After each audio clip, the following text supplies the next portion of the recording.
May kailangan ka ba kay Jesus? Ako po si Father Dion, ang Post-Catholic Chaplain ng Headquarters at Headquarters Support Group, Philippine Army. At ito po ang salita ng Diyos, ang ating gabay.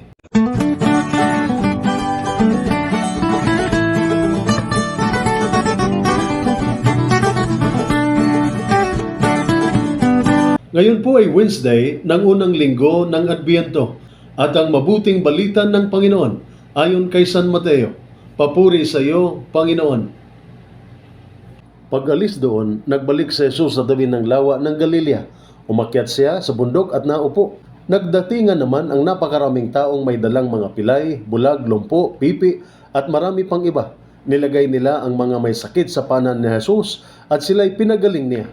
Namangha ang mga tao na makita nilang nakapagsasalita na ang mga pipi, gumaling ang mga lumpo, nakakalakad na ang mga pilay, at nakakakita na ang mga bulag, at nagpuri sila sa Diyos ng Israel. Tinawag ni Jesus ang kanyang mga alagad at sinabi sa kanila, "Nahahabag ako sa mga taong ito. 3 araw na ngayong kasama natin sila at wala na silang pagkain. Ayokong palisin sila ng gutom, baka sila mahilo sa daan." Sinabi naman ng mga alagad, "Saan po tayo kukuha ng sapat na pagkain para sa ganito karaming tao sa ilang na ito? Ilan tinapay ang nariyan?" Tanong ni Jesus sa kanila. "7 po," sagot nila, "at mayroon pang ilang maliliit na isda." Pinaupo ni Jesus sa lupa ang mga tao. Kinuha niya ang 7 tinapay at ang mga isda at nagpasalamat sa Diyos. Pagkatapos, pinaghati-hati niya ang mga iyon at ibinigay sa mga alagad upang ipamahagi sa mga tao. Nakakain ang lahat at nabusog. At nang tipunin ng mga alagad ang tinapay na lumabis, nakapuno sila ng 7 kaing. Ang mabuting balita ng ating Panginoon. Pinupuri ka namin, Panginoong Hesukristo. Kung naniniwala ka, anuman ang nais mo mula kay Jesus, ay ibibigay niya sa iyo.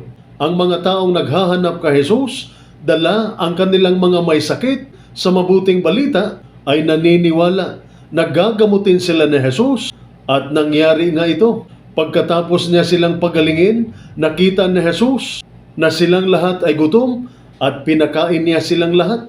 Anong klaseng Diyos ba si Jesus? Batay sa kanyang ginagawa sa mabuting balita, si Jesus ay isang Diyos ng awa at habag, isang Diyos na nagpapagaling ng mga sugatan at nagpapakain ng mga nagugutom, at isang Diyos na hindi bibiguin ang mga magpasyang lumapit sa Kanya. Kaya ano ba ang dala-dala mo sa iyong puso sa ngayon? Isang malaking problema o pagsubok? Isang nasisirang relasyon? Isang walang lunas na sakit na sinabi sa iyo ng doktor? Dalhin mo ito kay Jesus. Hingin mo sa Kanya na tulungan ka sa pagresolba sa iyong problema. Hingin mo sa Kanya na ibalik ang iyong relasyon at pagalingin ang sakit na nagpapahirap sa iyong buhay. Ang panahon ng Adbyento ay ang pinakamainam na panahon para bumalik kay Jesus. Ipahayag mo sa Kanya ang iyong sugatang kaluluwa at tiyak na hindi Kanya bibiguin. Ito po ang salita ng Diyos, ang ating gabay. Manalangin tayo. Mahal na Panginoon, bilang mga sundalo ng Philippine Army, kami ay lumalapit sa iyong harapan na may mga pusong nagpapasalamat sa kondisyong makapaglingkod sa aming bansa.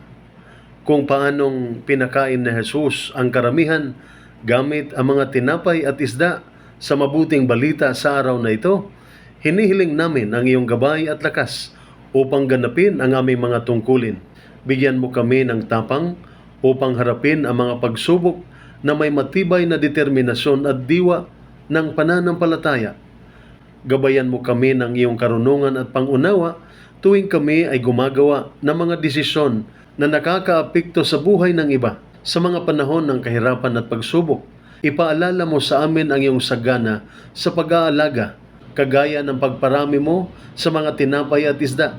Tulungan mo kami na magtiwala sa iyong biyaya at makahanap ng kaginhawaan sa kaalaman na ikaw ay kasama namin sa bawat sitwasyon.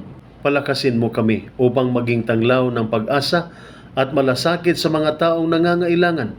Tulungan mo kaming mag-abot kamay, nag-aalok ng kapanatagan at tulong sa mga naapektuhan ng kaguluhan at kalamidad. Sa huli, Panginoon, kami ay nananalangin sa iyong pangangalaga sa amin at sa mga kasama namin sa paglilingkod.